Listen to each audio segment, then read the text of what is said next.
After she went on her bachelorette party with her friends, and I discovered so many unpleasant things about her, I broke up with her.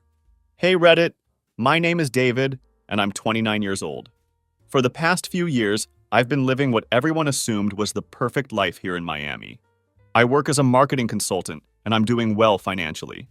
I have a nice apartment, a decent car, and what I thought was a beautiful, loving girlfriend named Claire. From the outside looking in, my life probably appeared amazing. The kind of existence that makes people scroll through social media with a mixture of admiration and envy. But something had been fundamentally wrong for months, and I was only just beginning to understand how deep the problem really went. Claire used to be different. She used to laugh with her entire face lighting up, throwing her head back without a care in the world. Now, she barely made eye contact when I spoke to her.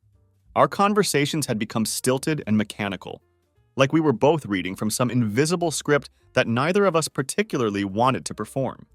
Even her scent had changed. She started wearing a new perfume that I'd never complimented, never even gotten close enough to smell properly. The most frustrating part was how she'd turned everything around on me. According to Claire, I was the one being distant. I was the one who seemed tired and distracted all the time. She kept telling me I needed to reconnect with myself, which felt like the ultimate irony given what I was about to discover. Here I was, desperately trying to figure out what was wrong with our relationship, while she already knew exactly what the problem was, and it wasn't me. Thursday morning arrived like a physical blow to the chest. Claire was practically bouncing on her feet as she headed to her car, and she had that little overnight bag with her, the same one I'd bought her for her birthday last year. The sight of it made my stomach turn because I realized she was packing lingerie and personal items for someone else to enjoy. She gave me her usual story about going on a girls' weekend with Maya and the rest of their crew, delivering the lie with such practiced ease that I almost believed it myself. I didn't cry when she left. I didn't scream or punch anything or have any kind of dramatic breakdown.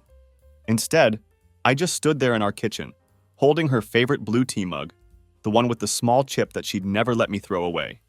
I watched through the window as she pulled out of our driveway like she was heading to some luxury spa retreat, when in reality, she was driving straight into another man's arms.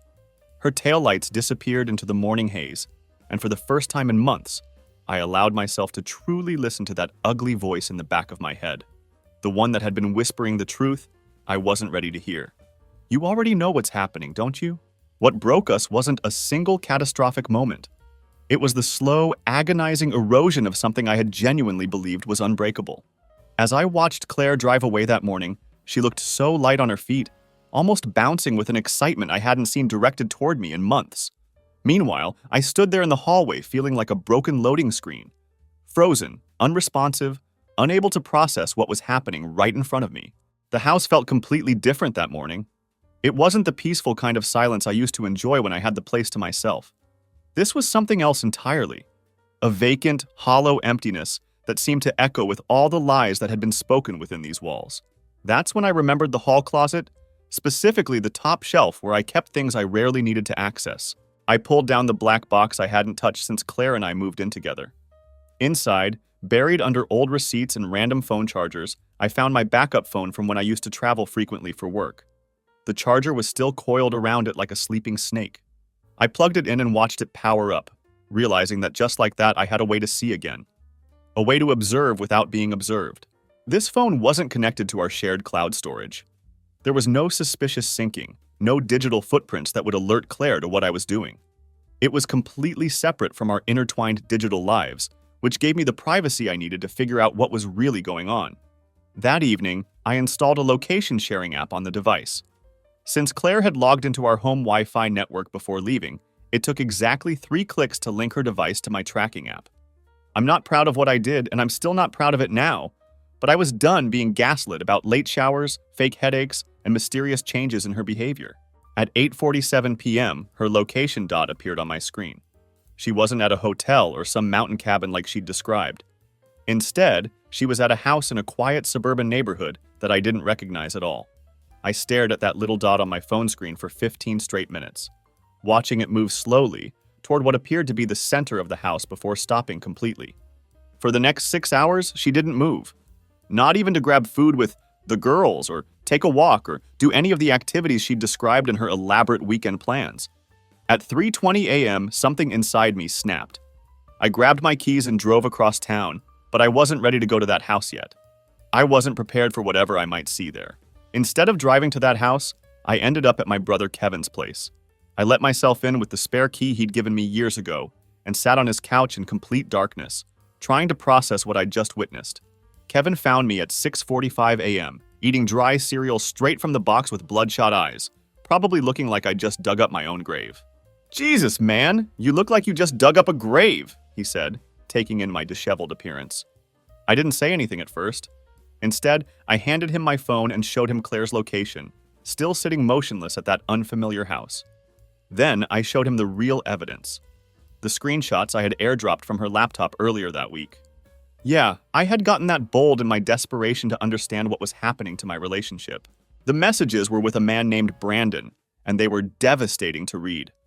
Claire had written things like, "He's still so clueless, LOL, and if I keep this up, I might get a trophy for Best Actress."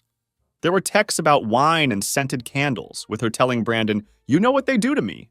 Each message felt like a knife twisting deeper into my chest, revealing just how thoroughly I'd been played. Kevin read through everything in complete silence. When he finished, he let out a long, low whistle that seemed to hang in the air between us. "I knew something was off with her, but damn," he said finally. "This is cold." And he was right. It was cold like a blade pulled straight from the freezer, sharp and shocking and designed to cut deep. Kevin didn't say much after that revelation. He just grabbed 2 beers from his refrigerator, and we sat there watching the morning light creep through his blinds like it was ashamed of what it had to illuminate. "You going over there?" he finally asked, breaking the heavy silence that had settled over us. "No, not yet," I replied. "I want more information first." I knew I couldn't walk into that situation half-informed and let Claire flip the script on me.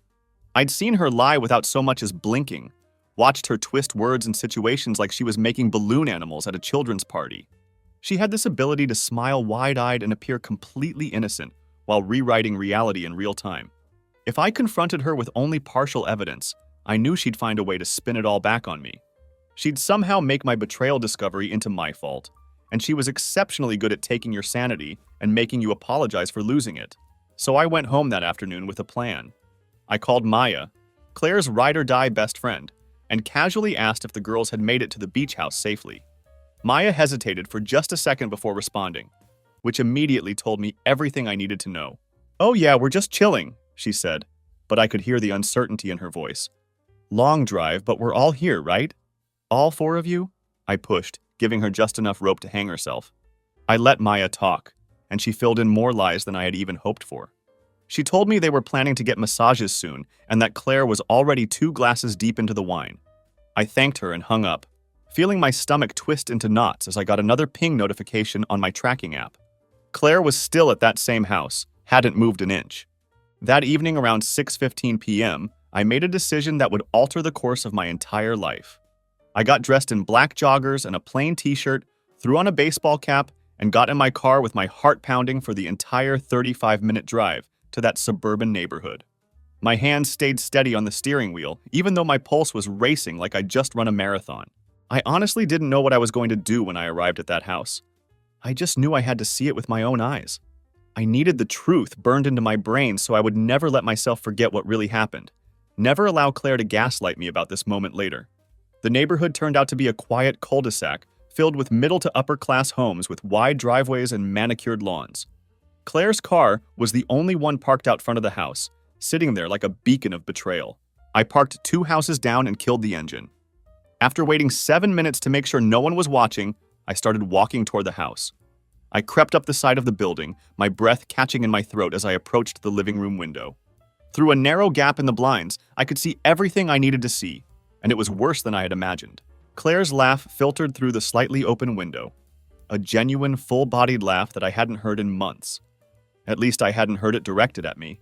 Her hair was down and flowing over her shoulders, and she was wearing that stupid silk robe she used to wear for me, the one that barely clung to her body and left little to the imagination. Next to her, with his arms wrapped possessively around her waist, was him. Brandon looked younger than me by several years, with that smug expression that comes naturally to guys who use too much hair product and think a sharp jawline equals a personality. He was pouring wine into 2 glasses while she whispered something into his neck. then tossed her head back in that carefree laugh again. I couldn't move. I was frozen like a statue, like a man watching his own funeral unfold in real time. Then, the universe decided to twist the knife even deeper because she turned slightly and I saw it clearly. The necklace around her throat. It was my mother's necklace. The one I had given her on our 4th anniversary. The one she told me she had lost 6 months ago.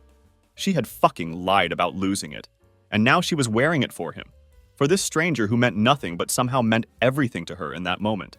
That's when my calm finally snapped. I didn't break down the door or knock or create any kind of scene.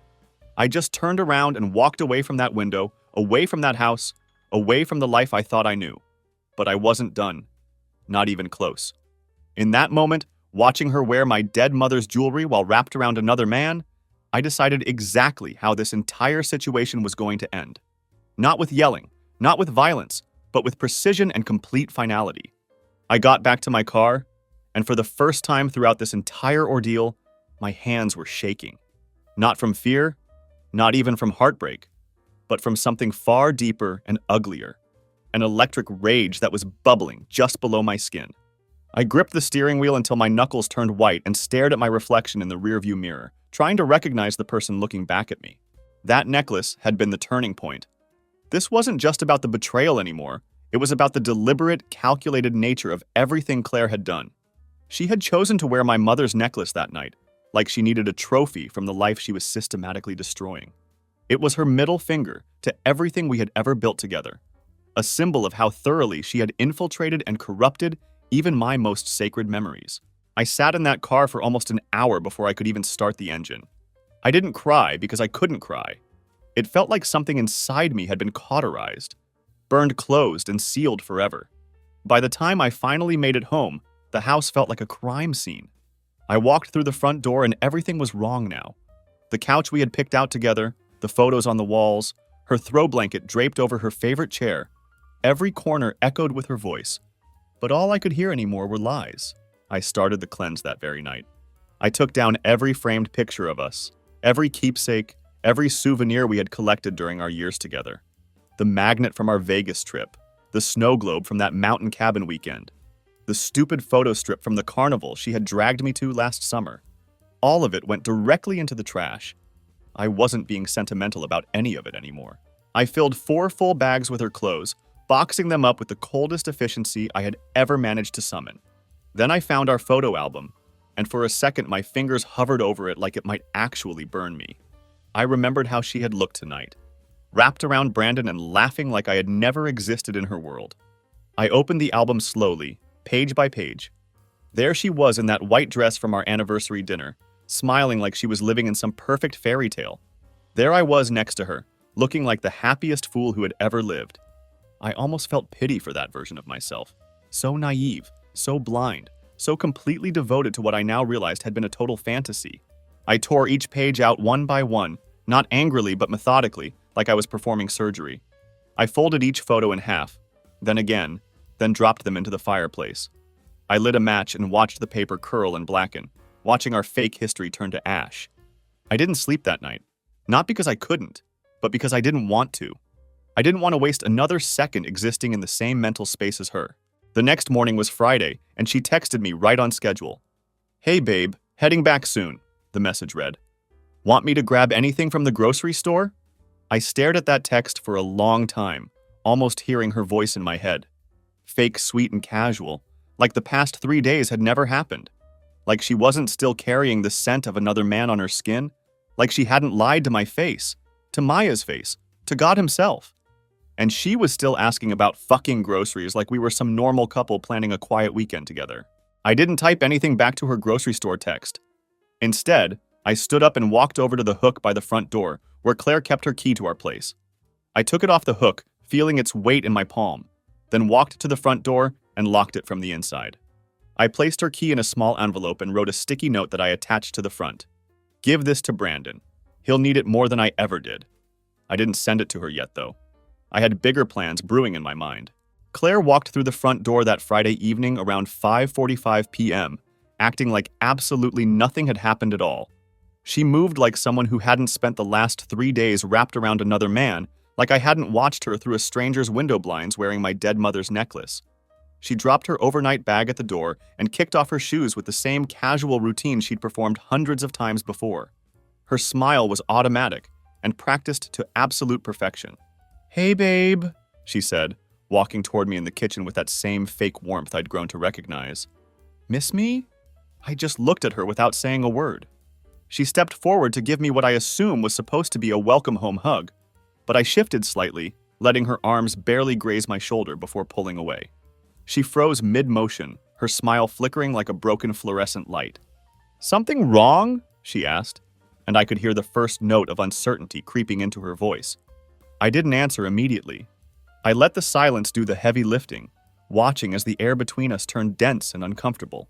She looked around the kitchen, maybe realizing for the first time that something fundamental had changed. The wedding photo was missing from the refrigerator. Her favorite mug wasn't sitting in its usual spot next to the coffee maker. Her pink slippers were gone from their place under the counter. "What's going on?" she asked, her voice getting thinner and more strained. Finally, I spoke. "Where were you, Claire?" Her face twisted like I had just insulted her mother. The defensive mask slipped into place instantly. "Seriously? I told you, with Maya and the crew." "Don't lie to me," I said flatly, my voice completely devoid of emotion.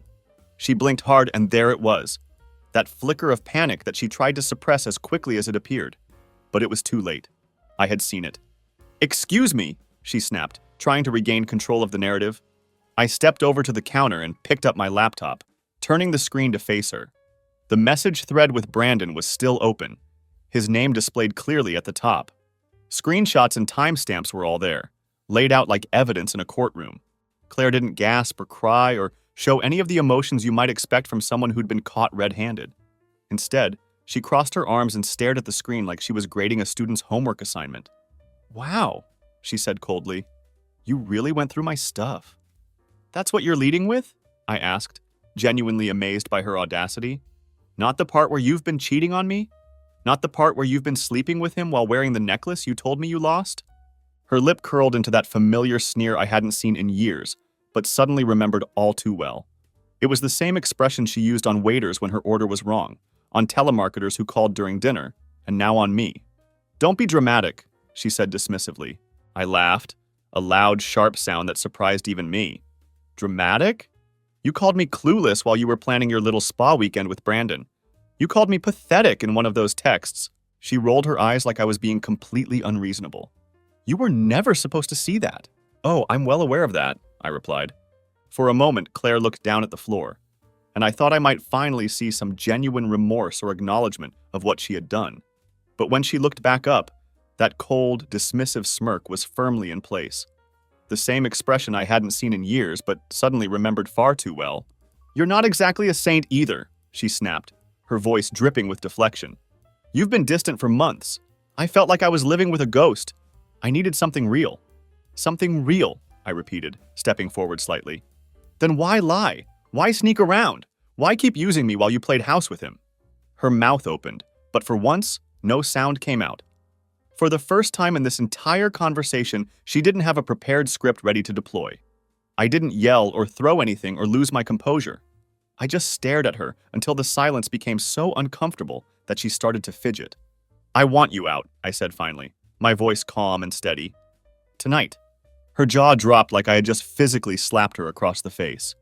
"You're not serious." "I've already packed your things," I continued matter-of-factly.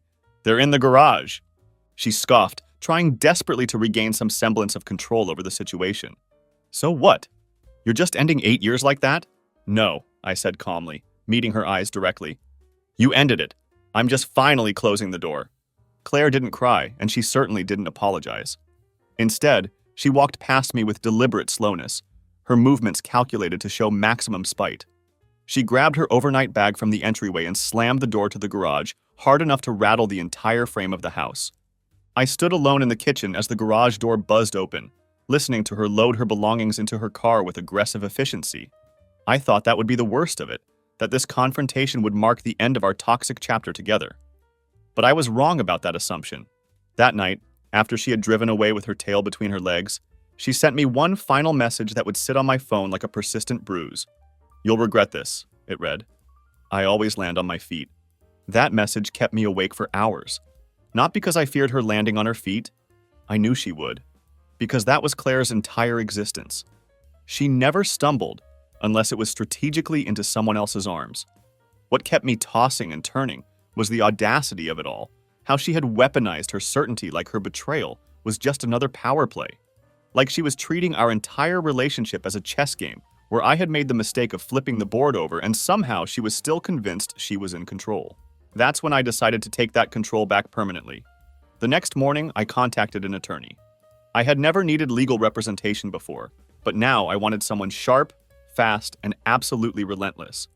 I found a woman named Victoria Chen, who specialized in high-conflict divorce cases, and I sent her everything within hours. Screenshots, message logs, photos, the entire digital arsenal I had been building. She had a comprehensive strategy ready almost immediately. Claire had no prenuptial agreement to protect her, so while she might be entitled to half the house, everything else was fair game. More importantly, the proof of infidelity would shift the leverage in our proceedings significantly. By Wednesday of that week, the divorce papers were ready to file. But before I served Claire with the divorce papers, I decided to make one more strategic move. I sent a direct message to Maya. "Hey, thanks for lying for Claire. Thought you should know she's not as slick as she thinks." It took Maya exactly 8 minutes to respond, and her confusion was palpable even through text. "Wait, what? I didn't lie," she wrote back frantically. "Claire told me you knew about everything," I replied. "Said your relationship was basically over. Said you were cool with it." There it was. The revelation of Claire's second narrative. She hadn't just been lying to me. She had been running a completely different story with her friends as well. In Claire's alternative version of reality, she had painted herself as the victim in a fantasy breakup where I was cold, distant, and emotionally unavailable. So when she started seeing Brandon, it wasn't cheating in her carefully constructed narrative. It was just a woman moving on from a relationship that was already dead. It was classic Claire manipulation, creating multiple versions of the truth depending on her audience. Maya followed up with 4 more texts in rapid succession. Apologies, expressions of shock, and complete disgust at how she'd been used as an unwitting accomplice. She told me she hadn't even known about Brandon until recently, and had just assumed Claire was seeing some random rebound guy after we broke up. I told her not to worry about it, that it wasn't her lie to carry or her responsibility to fact-check Claire's elaborate deceptions. But the real twist came later that same day when Brandon messaged me directly. Yeah, this guy actually had the audacity to find me on Instagram and send me a long, dramatic direct message. "Look, man, I didn't know she was still with you," he wrote. "She told me you two were separated. I'm not about this kind of drama, I'm sorry." I stared at that message for a solid 15 minutes, letting the full implications sink in.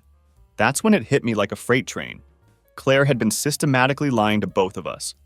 She was living 2 completely different lives, presenting 2 entirely different versions of herself. And now those carefully constructed stories were colliding in spectacular fashion. I replied simply, "She's all yours now. Enjoy cleaning up the mess." He left me on read immediately, which told me everything I needed to know about his commitment level once the situation got complicated. Wednesday arrived, and Claire showed up at my door unannounced, knocking like she still owned the place. I didn't open the door right away, choosing instead to watch her through the peephole as she shifted from foot to foot outside. "David!" she shouted from the other side of the door. "This is ridiculous! Be a man and talk to me!" I observed her through the peephole for a full minute. Her arms were crossed, and her expression kept flickering between fury and something that looked suspiciously like panic. She wasn't used to being shut out of situations, wasn't accustomed to having doors closed in her face. Claire thrived on confrontation because it meant she was still relevant, still able to manipulate and control the narrative. After letting her stew in her own impatience, I opened the door just wide enough to pass her a manila envelope. "Consider this the last thing you'll ever get from me," I said calmly. She opened it right there on my doorstep, and her expression froze completely as she processed what she was seeing. Divorce papers, typed in black and white, with all the legal language that would officially end our relationship. "You're kidding," she whispered, her voice barely audible. "I'm not," I replied firmly. "And if you try to make this messy, I'll show the judge every message, every screenshot, every piece of evidence I've collected." Her jaw clenched so tight I could see the muscles working under her skin. She looked like she wanted to lunge at me, but her pride wouldn't allow her to beg. At least, not yet. "You'll regret this," she hissed through gritted teeth. "You think anyone's going to love you after this? You're damaged goods." For the first time in days, I actually smiled. "So are you," I said. "But unlike you, I'm fixing it." She left that day furious but quiet, which should have been my first warning sign. Claire was never quiet when she was angry. She was loud, dramatic, and demanding of attention. This uncharacteristic silence lasted for exactly 3 days, and then she came back swinging harder than I could have anticipated. Friday morning, I received a phone call from my boss that made my blood run cold. He said he wanted to check in with me after hearing something concerning from our HR department. I sat there half asleep, holding a mug of black coffee that was slowly cooling in my hands, while my heart started beating harder with every word he spoke. Apparently, Claire had called our HR department the previous day. She told them she was worried about my mental state and claimed that I had been making threats against her. The accusations were subtle and calculated perfectly, vague enough to trigger red flags without giving HR concrete reasons to dismiss her claims entirely. It was the perfect sabotage attempt designed to destroy my professional reputation while she was at it. That was Claire's new angle. If she couldn't control the romantic narrative anymore, she would try to control the professional one instead. She was attempting to burn down my career while our relationship was imploding, ensuring that I would suffer consequences far beyond just losing her. But I had been preparing for exactly this type of move. I immediately sent my boss the email thread I had been maintaining with my lawyer, including formal notice about the pending divorce proceedings. I attached time-stamped copies of Claire's messages and calmly explained that I had been documenting everything as part of the legal process. He backed off quickly and apologized, saying I should take whatever time I needed and offering to keep the entire situation confidential. I thanked him and sat back in my chair, realizing that Claire wasn't trying to reconcile or come back anymore. She was systematically trying to burn down what was left of my life, salting the earth behind her so that nothing could grow there again. I kept quiet for the rest of that day, refusing to respond to the barrage of messages she sent me. She fired off 6 texts with increasingly desperate and hostile tones. "You're really going through with this," one read. "You've ruined everything we built," said another. Then came "Brandon's not even talking to me now," followed by, "You twisted this whole situation." She continued with, "You know that, right?" and ended with, "I hope you rot in that empty house." Reading those messages, what hit me wasn't anger. It was a deep sadness, but not for her. I felt sad for the version of myself that had once built an entire life around someone like this. Someone who lied so naturally that she had forgotten she was even doing it. Someone who weaponized affection like currency, doling it out when it served her purposes and withholding it when she wanted to punish.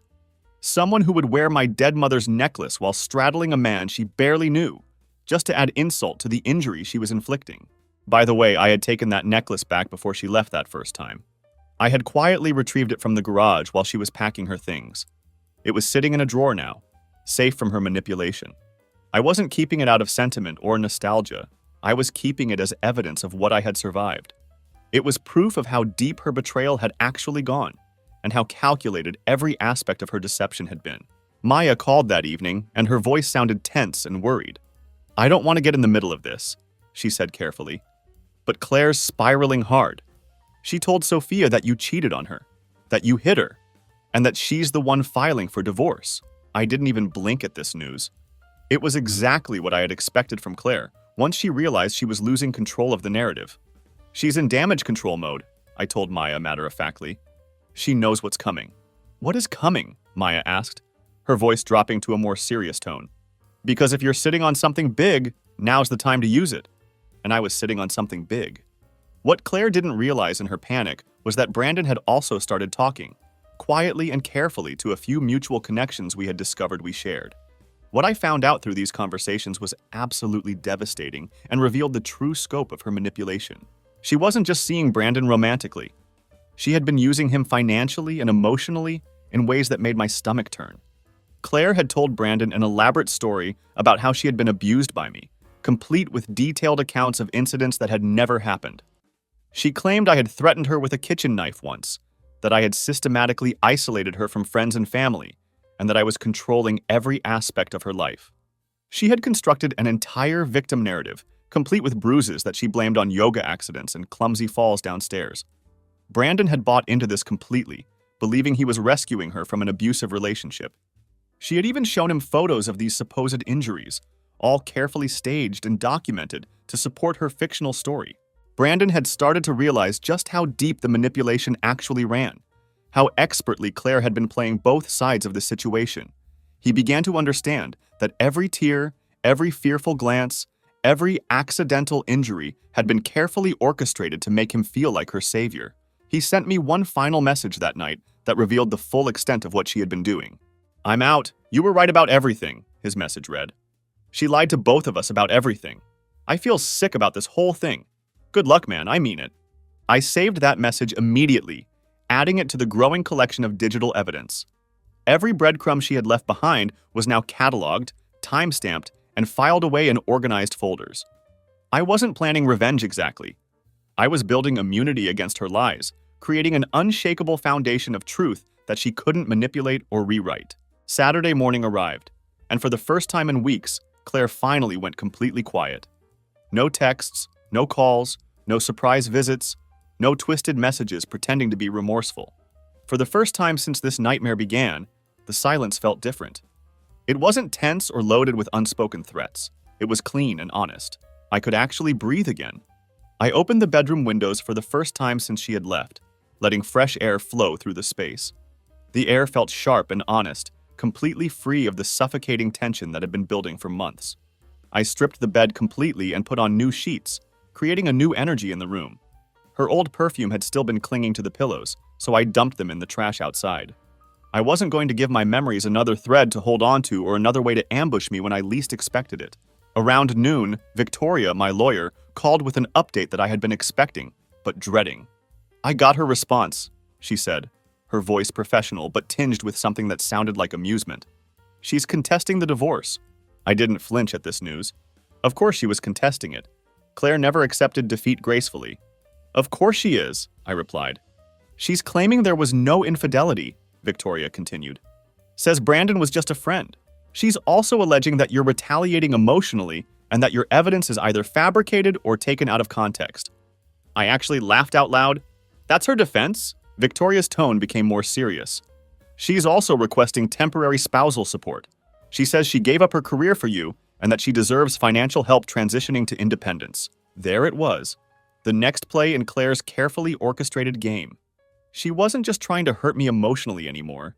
She was trying to bleed me dry financially as well. She left her job 2 years ago because she wanted to find herself, I told Victoria. I paid for every meditation retreat, every yoga class, every juice cleanse, and every self-discovery workshop she attended. Victoria's voice got sharper and more confident. "Then it won't stand up in court. But she's going to drag this out if we let her. We can fast-track this with the evidence you've provided." "You still have all the messages and documentation?" "All of them," I confirmed, plus one more thing. I opened my laptop and clicked on the folder I had labeled Claire Final. Inside was a screen recording of one of her video calls with Brandon, one of the last FaceTime conversations they'd had before I confronted her about everything. I had managed to record it after linking her tablet to a screen mirror app, something that was possible because she had left the device synced to our home Wi-Fi network. Her mistake had become my most damning piece of evidence.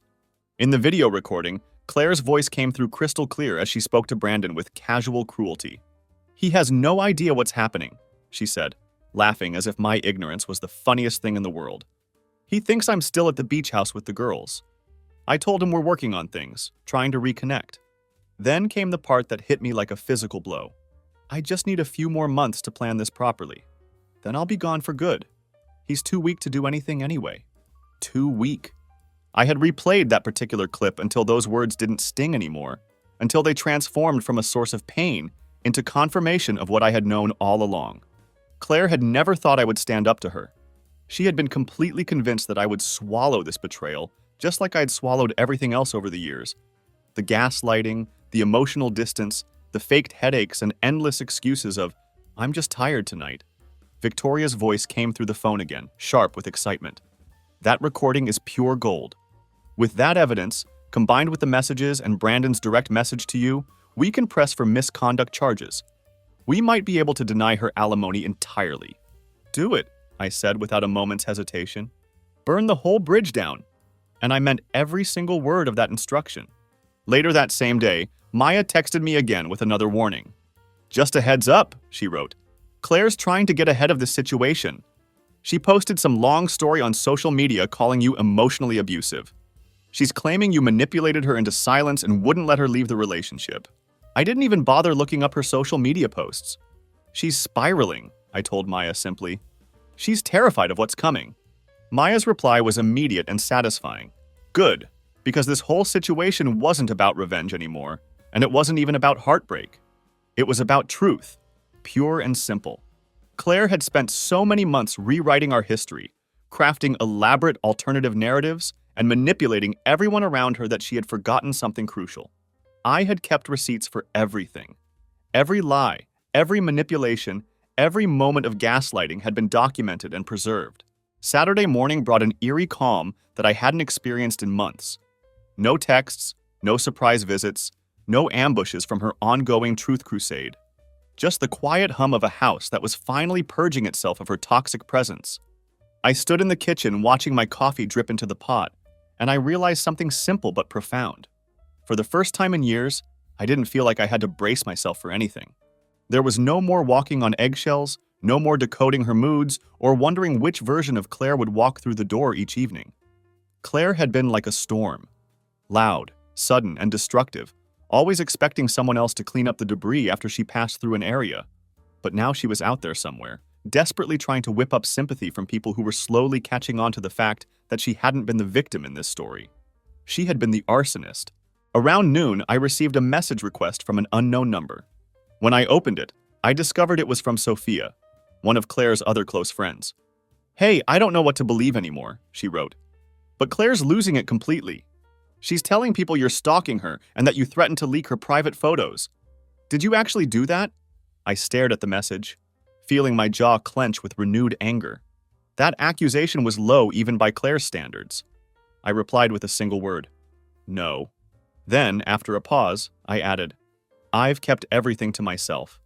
She's the one trying to rewrite the ending." Sophia didn't respond right away.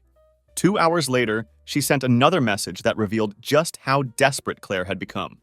"She said you hit her, that you threw her stuff out and locked her in the bathroom once. I know it sounds crazy, but she's crying and she's got people believing it." I walked to the bathroom and opened the door, staring at myself in the full-length mirror that hung there. I felt no rage, no panic, just a bone-deep exhaustion that came from months of defending myself against lies. That bathroom story was pure fiction, just like everything else Claire had been spreading. She had always been exceptionally good at emotional manipulation, crying on command, twisting memories, leaving out just enough details to make herself seem small, fragile, and cornered. But I had never raised a hand to her, not once in all our years together. My only crime had been loving someone who saw that devotion as weakness, someone who interpreted kindness as an invitation to take advantage. I immediately texted Victoria. "She's making abuse allegations now. She wants to flip the whole narrative and make herself the victim." Victoria responded quickly. "Not yet. We'll file the misconduct claim officially on Tuesday. After that, if she escalates further, we'll respond publicly with all the evidence. Until then, stay quiet and let her drown herself in her own lies." That's exactly what I did. I stayed silent, took a long walk around the neighborhood, and ate dinner alone at the small diner near the park. I let Claire lie her way deeper into the corner she was creating for herself. Sunday morning, Sophia called me directly instead of texting.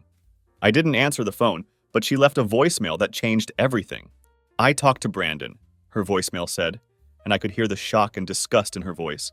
"I know she's lying about everything now. I'm so sorry. I don't know how I didn't see it before. You deserved so much better than this." I replayed the message once and that was enough. I could hear the shift happening in real time. Claire had overplayed her hand dramatically, lying too loudly, too frequently, and casting too wide a net with her deceptions. Now people were starting to compare notes and cross-reference her stories, and guess what? None of her elaborate narratives matched up when examined side by side. I spent that evening working on my own statement. Nothing wild or dramatic, just a clear presentation of facts. Screenshots of her messages, her own words time-stamped and organized chronologically, concrete evidence of her deceptions. I didn't post it anywhere yet, just saved it as a draft document. I knew Claire well enough to understand that she wasn't done with her campaign yet, but neither was I. Monday afternoon arrived with Claire making another move, though not a physical appearance this time. She was too smart to show up at my door again after receiving the legal notice. Instead, she sent me an email with the subject line, "Closure," as if that was what she had ever actually wanted from any of this.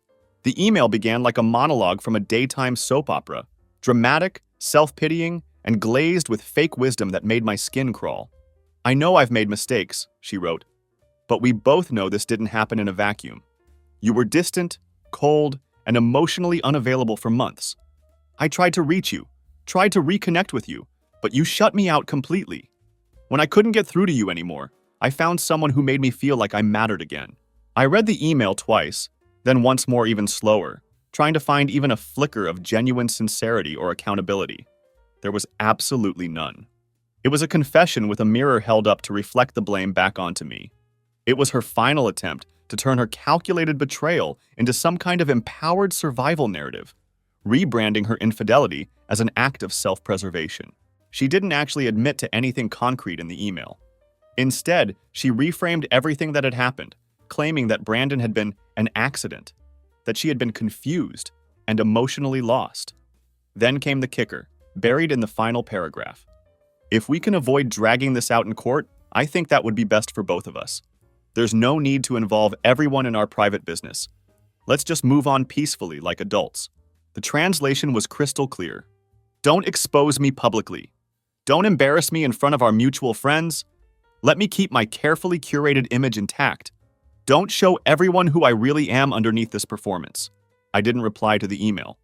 Instead, I forwarded it directly to Victoria, and she filed the misconduct claim exactly 1 hour later.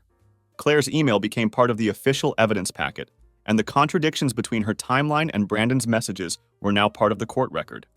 The judge would see everything, every lie, every manipulation, every attempt at rewriting history.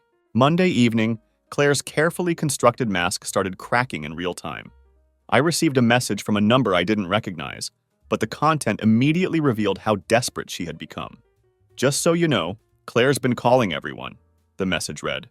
"She told me you forged those texts and that you're mentally unstable. But I've seen the screenshots myself and they're obviously real. She's unraveling hard, man." It turned out that word was spreading quietly but quickly throughout our social circle. Claire hadn't realized how rapidly people talk when the lies become too obvious to ignore. Friends she thought were unquestionably loyal were starting to ask uncomfortable questions, comparing notes with each other, and forwarding screenshots that revealed the inconsistencies in her stories. Sensing that her narrative was falling apart, Claire tried to shift gears and reached out to Maya next. Maya forwarded me the screenshot of their conversation, where Claire had written, "He's going to ruin me. Please, just talk to him. Tell him I didn't mean for it to go this far." Maya added her own commentary when she sent me the screenshot. "She's scared. You're winning. Don't stop now." But it wasn't about winning anymore, and it never really had been. This was about truth, and truth has its own gravity. Even when whispered quietly between friends, it pulls the liars down into accountability. Tuesday morning arrived with a noticeable shift in the atmosphere around the entire situation.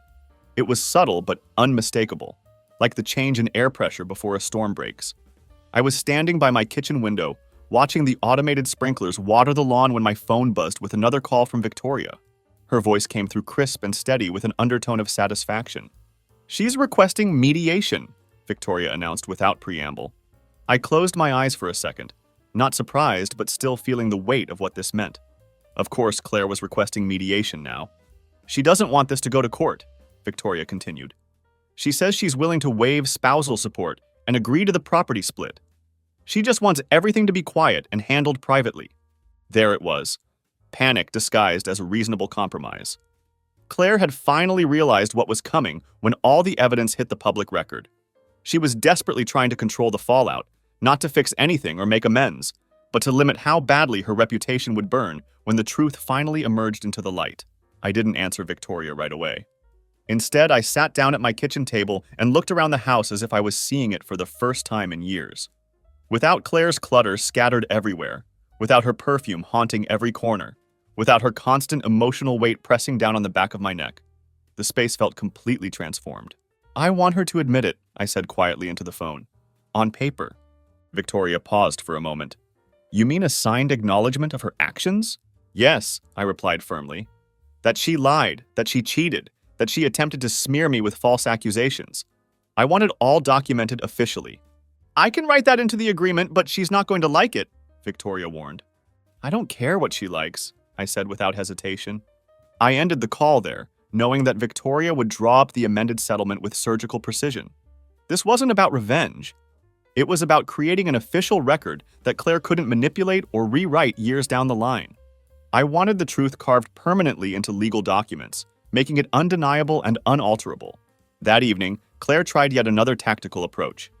She sent me another email, this one with no subject line and no dramatic prose. Just a single, stark line. If you keep pushing this, I'll have nothing left. I stared at my computer screen for a long time after reading that message. The line was clearly meant to sound tragic and human, designed to trigger my sympathy and make me feel guilty for holding her accountable. But all I could see was manipulation wrapped in a thin veneer of victimhood. If Claire had wanted peace, she could have chosen it dozens of times throughout this process. Instead, she had consistently chosen war, chosen deception, chosen to destroy the truth and burn every bridge behind her. She had chosen to stand on the ashes of our relationship like she was entitled to pity and forgiveness. Now she was asking for mercy from the very person she had systematically tried to bury. Not a chance. I forwarded her message to Victoria without comment. It became another file for the official record, another stone in the foundation of what would be the final boundary between her chaos and my future. That night, I slept through the entire night without waking up once. Not because the ordeal was over, but because it was finally completely within my control. Wednesday arrived with a silence that felt intentional and loaded with meaning. It was too quiet, like the moment before a storm finally exhausts itself and dies out completely. Claire hadn't responded to the amended divorce terms yet, the ones Victoria had drafted with surgical precision that included no spousal support, no claims to my personal assets, no manipulation of our shared history, and most importantly, a formal acknowledgement of her misconduct. Her cheating, her lies, her defamation attempts. Everything would be officially documented. It was a clean final cut with no room for future reinterpretation. But Claire had never liked clean resolutions. She thrived on chaos and confusion. Her silence wasn't surrender, it was strategy. So I waited and prepared myself for whatever desperate move would come next. Midday brought a phone call from Victoria, and I could hear something almost like surprise in her typically professional voice. She responded, and she agreed, Victoria said, as if she couldn't quite believe what she was reading. I didn't say anything for a moment, processing this unexpected development. She signed the acknowledgement with no edits, no comments, no attempts to negotiate, Victoria continued. Just her signature on every page. She'll waive alimony completely, back off from all property claims, and settle everything out of court. There it was. The end. Not with dramatic fireworks or screaming matches, not with desperate begging or some tearful apology. Just a signature on cold, legal documents that told the story she had spent months trying desperately to erase. It felt almost anticlimactic, if I'm being honest. I had expected to feel triumphant or vindicated when this moment finally arrived, but I didn't feel either of those emotions. Instead, I just felt like someone who had survived something I never should have had to endure in the first place. That night, Maya messaged me again with an update that confirmed what I had suspected. She's gone completely quiet, Maya wrote. Deleted all her social media accounts. She told Sophia she's leaving town for a while. I stared at that message for a long time before typing back a simple response. Good. She needs to sit with it. Because that's what Claire had never done before. Sit with the consequences of her actions. She had always moved fast, lied fast, and recovered fast, landing on her feet exactly like she had promised she would. But not this time. Now she would have to live with the truth permanently, officially documented on legal papers in complete silence, with no audience to manipulate and no applause to seek. I stepped out onto my porch that evening with a drink in hand, listening to the sound of crickets in the warm summer darkness. For the first time since that fabricated girls' weekend had started this nightmare, I felt completely clean. I hadn't just erased Claire from my house or removed her belongings from my space, I had erased her from my story entirely. She had become exactly what she always was, a lesson learned, nothing more than that. It had been 7 weeks since Claire signed those papers when I received the finalized divorce documents in the mail last Wednesday. The envelope was thick and heavy with quiet finality. I didn't open it immediately. Instead, I just held it and sat on the edge of my bed, looking around my transformed room. The walls were clean, the bed sheets were new, and there was no trace of her perfume lingering in the air. There was no more second-guessing myself, No more hidden browser tabs tracking her location. No more wondering where the hell she really was when she claimed she'd be home late. Just honest silence. The good kind this time. The kind that comes from truth rather than deception. When I finally opened the envelope and read through the pages slowly and carefully, each clause felt like closure made tangible. Each line bearing her signature, neat and controlled, felt like the final breath of a ghost that had lingered far too long in my life. I didn't cry, didn't celebrate with a toast, didn't even tell anyone about it at first. I just sat completely still, because this wasn't victory. This was freedom, pure and simple. A few days later, Brandon messaged me one final time, keeping his communication characteristically short and blunt. "She tried to contact me, I blocked her," he wrote. "Just wanted to say thanks for exposing it all. I was hooked hard, man. You saved me a year of hell." I didn't reply to his message. What was there to say? He had been just another chapter in Claire's elaborate deception, just like I had been. He had gotten the shorter version of her manipulation, sure, but at least he'd had a warning about what he was dealing with. I had walked into her web completely blind, calling it love the entire time. Claire had completely disappeared from social media after everything came to light. No more carefully curated posts showcasing her perfect life. No more cryptic captions designed to generate sympathy or intrigue. According to Sophia, who relayed the information through Maya, Claire had moved back to her hometown. She was probably already working on crafting the next version of her truth, shopping around for a fresh audience who hadn't heard this particular story yet.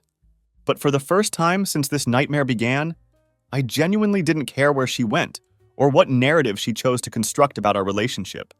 I wasn't checking her location anymore, wasn't wondering about hypothetical what-if scenarios, and wasn't letting her occupy valuable mental real estate in my head. She had become irrelevant to my future, which was exactly where she belonged. The house felt fundamentally different now, transformed by the comprehensive purge I had undertaken. Every room had been touched by this cleansing process. I had hung new pictures on the walls, bought different furniture, and even repainted the guest room, the one Claire had never let me touch because she liked the color as it was. Well, that color was gone now, just like everything else connected to her. People always say that healing comes slowly, gradually, like watching grass grow or paint dry. Maybe that's true for some situations and some people. But sometimes healing looks like a stack of legal documents, a deleted phone number, and a quiet house that doesn't lie to you or manipulate your emotions. Sometimes recovery is as simple as choosing peace over the beautiful chaos that nearly destroyed you. Peace, I had discovered, was a far better companion than any beautiful liar would ever be, no matter how captivating or exciting their deceptions might seem in the moment. So here's my advice for anyone reading this who might be wondering if it's worth confronting painful truths about their own relationships. Do it. Do it even if it shatters everything you thought you knew about your life. Do it even if it leaves you feeling gutted and emotionally empty. Do it even if it means starting over from scratch in ways you never imagined you'd have to. Because what remains afterward is real, honest, and completely yours. No one can take it away from you or rewrite it to suit their own purposes. Trust me on this fundamental truth. Peace that's built on honesty beats happiness that's constructed on lies, every single time. There are no exceptions to this rule, no compromises worth making, no middle ground worth occupying.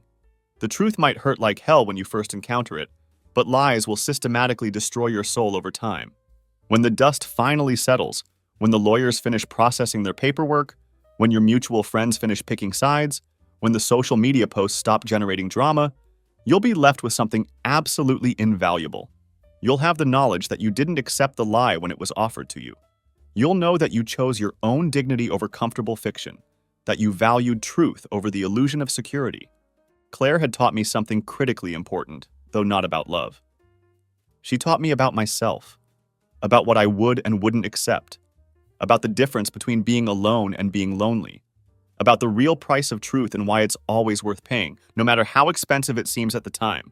6 months later, I found myself sitting in the same kitchen, using the same coffee mug, following the same morning routine. But everything else in my world had fundamentally changed. The air felt lighter and cleaner, as if someone had finally opened all the windows and let out years of accumulated toxicity. The silence felt peaceful instead of ominous and threatening. When I looked in the bathroom mirror each morning, I saw someone who had survived something terrible, someone who had chosen truth over comfort, someone who had learned the hardest lesson of all.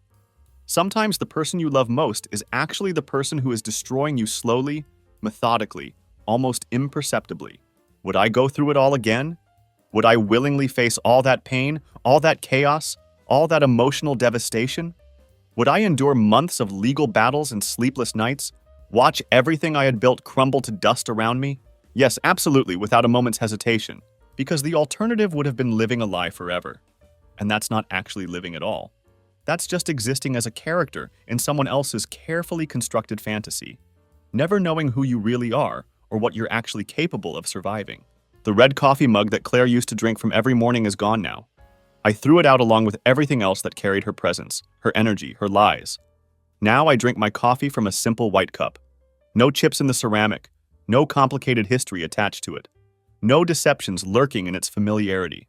Just coffee and morning light streaming through clean windows, accompanied by the quiet satisfaction of knowing that everything in this house, everything in this life, belongs to me and me alone. Sometimes people ask me if I miss her, if I ever find myself wondering what might have been different if we could have somehow worked things out. The answer is always exactly the same, and it never wavers. You can't miss someone who never really existed in the first place. The Claire I thought I loved had been nothing more than a carefully orchestrated performance, a meticulously crafted illusion designed to extract what she needed from me while giving back as little as possible. You simply cannot mourn the death of a lie, no matter how beautiful or convincing that lie might have appeared while you were living inside it. What I do miss, if I'm being completely honest, is the innocence I possessed before all this happened. I miss the ability to trust another person completely and without reservation. I miss the beautiful naivety of believing that love conquers all obstacles, that good intentions matter more than actual actions, that people generally mean what they say when they make promises. But losing that innocence turned out to be the price I had to pay for gaining genuine wisdom about human nature and relationships. And wisdom, I've discovered, is worth everything you end up paying for it, even when the cost includes everything you thought you wanted from life. 6 months after the divorce was finalized, I'm sitting in the same kitchen where this story began, but the person sitting here is fundamentally different. The man who once walked on eggshells, who spent years decoding Claire's moods and wondering which version of her personality would greet him each evening, that man is gone. In his place sits someone who understands that sometimes the kindest thing you can do for yourself is refuse to accept unacceptable behavior, regardless of how much you love the person exhibiting it. Claire had been like a storm system, loud, unpredictable, and destructive, always expecting other people to clean up the emotional debris after she moved through their lives. But now she was somewhere else, probably trying to generate sympathy from new people who didn't yet understand that she wasn't the victim in her own story. She was the arsonist, and she had been burning down relationships for years while positioning herself as the tragic survivor of other people's failures. The most liberating realization I've had is this: everything that happened between us was never really about me at all. Her cheating, her lies, her systematic emotional manipulation, none of it was a reflection of my worth as a person or my value as a partner. It was simply who she was, how she operated, her fundamental approach to relationships and other people. I had just been unlucky enough to love someone whose core identity was built on deception and exploitation. Understanding this has freed me from the trap of wondering what I could have done differently, what signs I should have recognized earlier, how I might have prevented the betrayal if only I had been smarter or more attentive. The truth is that there was nothing I could have done to change the outcome, because the problem was never with me. The problem was with choosing to build a life with someone whose entire existence was constructed on lies. Some people might read this story and think it sounds bitter or cynical, but that's not how I experience my life now. What I feel is clarity, pure, undiluted clarity about who I am, what I deserve, and what I will and won't accept from other people. I feel liberated from the exhausting work of trying to make someone else happy at the expense of my own sanity and self-respect. The house is quiet now, but it's an honest quiet. There are no hidden meanings in the silence, no unspoken tensions crackling beneath the surface of everyday conversations. When I come home each evening, I know exactly what I'm walking into: my own space, my own energy, my own truth. There are no surprises waiting to ambush me, no emotional landmines to navigate, no elaborate performances to decode. This is what peace actually feels like, and it's better than any passionate, dramatic, chaotic relationship could ever be. Peace doesn't make for exciting social media posts or compelling stories to tell at parties, but it allows you to sleep through the night without wondering what fresh hell tomorrow might bring. It lets you trust your own perceptions and feelings instead of constantly questioning your sanity. If you're reading this and recognizing elements of your own relationship in Claire's behavior, let me tell you something important. It doesn't get better on its own. People who lie, cheat, and manipulate don't wake up one morning and decide to become honest and trustworthy. They just become better at hiding their deceptions, more sophisticated in their manipulations, more convincing in their performances. The only thing that changes is you. Either you accept that this is your reality and learn to live with it, or you decide you deserve better and take action to get it. There is no middle ground, no compromise position, no way to gradually reform someone whose entire identity is built on dishonesty. Choose yourself. Choose truth. Choose the difficult path that leads to genuine peace instead of the easier path that leads to comfortable misery. Trust me when I tell you that the temporary pain of facing reality is nothing compared to the permanent damage of living a lie. On the other side of that pain is a life that actually belongs to you. A life where you don't have to constantly question your own perceptions or apologize for having standards. Claire is probably out there somewhere right now, crafting her next elaborate deception, preparing her next performance for her next victim. But that's no longer my problem to solve or my story to live. My story now is about what comes after you choose truth over lies, dignity over convenience, peace over passion. And let me tell you, it's a much better story than the one I was living before.